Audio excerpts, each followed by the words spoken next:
ओम नमो नारायण। हूँ अरुणाबेन पी गोस्वामी सूरत थी तमारू स्वागत करूँ छूं अरुज़ किचन में। तो आज आप बनावशू अळवीना पाननी भाजी के शाक। तो एना हारू आपणे अळवीना पानने आ बधी नसू काढीने आ रीते सुधारी लीधा छे। तो आ जाडी नस होय आ बे त्रण ए काढीने आपणे सुधारी लेवानी। तो आ आपणे बधी नसू काढीने सुधारी नाख्या छे। અને બે આપણે ત્રણ મરચાં લીધા છે લાલ વઘાર માટે, થોડીક આપણે લીલા ધાણા લીધા છે, થોડાક બે ટમેટા આપણે છીણીને લીધા છે અને 2 ચમચી જેટલો આપણે બેસન લીધું છે ચણાનો લોટ, અડધી ચમચી આપણે જીરું લીધું છે અને થોડુંક લસણ આપણે આ રીતે કાપીને લીધું છે વઘાર માટે અને લીલા મરચાં આપણે લીધા છે 7 થી 8 કેમ કે આમાં આપણે આની તીખાશ નાખવાની, બીજી કંઈ નથી નાખવાનું। અને આપણે મીઠું જોહે સ્વાદ પ્રમાણે। 1 ચમચી આપણે ધાણા જીરું લીધું, થોડીક હળદર, તેલ જોહે આપણે અને પાણી જોહે। તો પહેલાં આપણે આ પાનને ધોઈ નાખશું બધાય। તો પાન બધાય આપણે ધોઈ નાખ્યા છે। આપણે સુધાર્યા પહેલાંય ધોઈ નાખ્યા હોય પણ પાછાય ધોઈ નાખવાના છે જેમ। તો આને આપણે હવે કુકરમાં લઈ લઉં।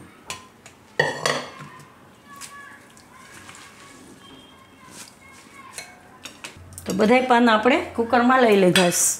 તો હવે આપણે એમાં થોડુંક પાણી નાખીશું બાફવા માટે।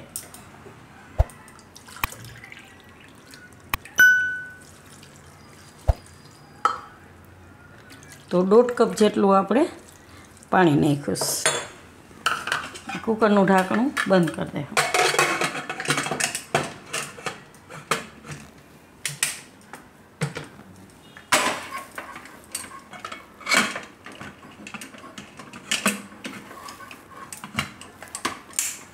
तो गैस આપણે ચાલુ કરી દેવું અને આમાં આપણે 3 વિસલ જેવું થવા દેવું। તો આને આપણે હવે ખોલીને જોઈ લેવું।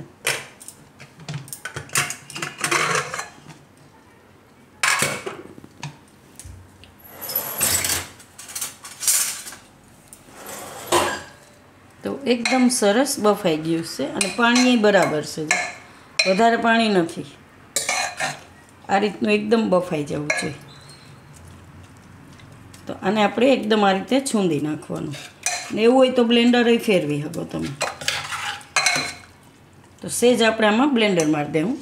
ए पहेला आपणे तेल गरम मूकी देवुं एटले त्यां सुधीमां थई जाय वघार करवा माटे। तो कढ़ाई लीधी, गैस चालू करशुं, आमां आपणे तेल नाखीशुं। तो 1 मोटा चमचा जेटलुं आपणे तेल नाखवानुं। तेल ने गरम थवा देवुं। तेल गरम थाय त्यां आमां थोड़ुंक आपणे ब्लेंडर फेरवी देवुं एम। तो आने आपणे पीसी लीधुं आ रीते, जे रीते आपणे सरसोनुं शाक बनावे ने आपणे पंजाबी आपणे बनाव्युं ज छे सरसोनुं शाक ने मकाईनी रोटली। तो आ एने जेवुं स्वाद थाय एम, एकदम मस्त टेस्टी लगे छे। तो आ रीते सेज करी नाखवानुं एम क्रश। तेल आपणुं हवे गरम थई गयुं छे तो जीरुं नाखीशुं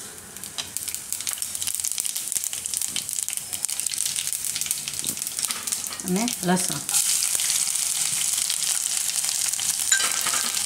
અને લાલ મરચાં અને લીલા મરચાં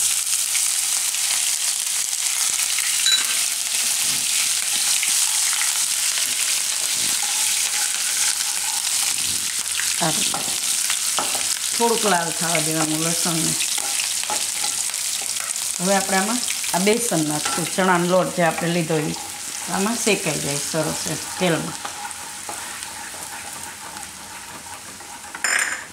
થોડીક વાર આ રીતે ફેરવી લેવાનું એટલે લોટ અસલ શેકાઈ જાય। હવે આપણે આમાં મસાલા નાખીશું, હળદર નાખી દઉં અને ધાણા જીરું અને ટમેટાં।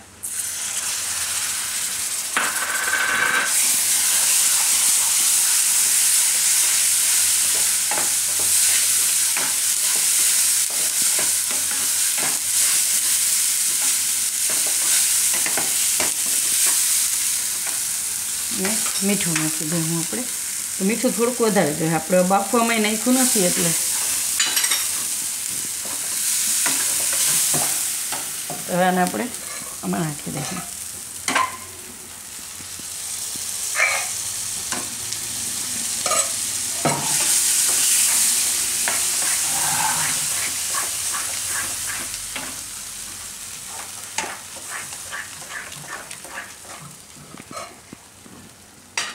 તો બધું આપણે નાખી દઈએ. મસ્ત એકદમ ગ્રીન કલર આવ્યો.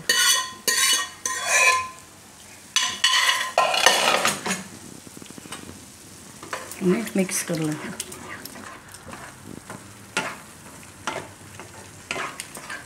થોડીક વાર પાકવા દેવું.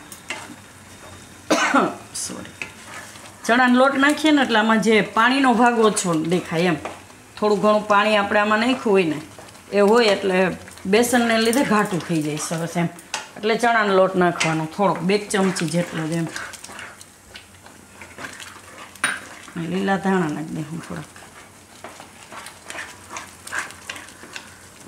થોડીક વાર આને પાકવા દેવું. વચ્ચે વચ્ચે હલાવતા રહેવું. તો આને આપણે થોડીક વાર પકાવી લીધું. હવે ગેસ બંધ કરી દેવું. મીઠું ટેસ્ટ કરી લેવાનું. એવું લાગે કે મોરું છે તો થોડુંક નાખીએ એમ. તો ગેસ આપણે બંધ કરી દેવું. અને આને તમે પરોઠા હારે, રોટલા હારે, ભાખરી હારે, ગમે ની હારે ખાઈ શકો એમ.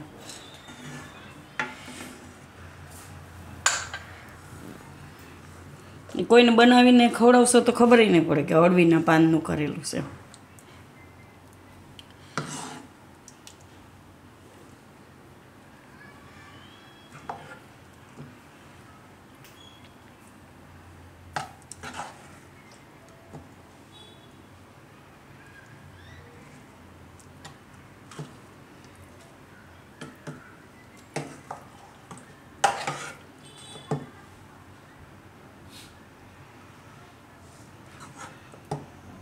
થોડુંક મરચું દેખાવું જોઈએ. તો તૈયાર છે આપણું અળવીના પાનનું શાક કે ભાજી, તમે જે કહો એમ. તો જો તમને મારી આ રેસીપી પસંદ આવી હોય તો એને લાઈક કરજો, શેર કરજો અને મારી ચેનલને સબસ્ક્રાઈબ કરજો અને બેલ આઇકન દબાવવાનું ના ભૂલતા. કમેન્ટ કરીને કહેજો કે તમને કેવું લાગ્યું આ અળવીના પાનનું શાક.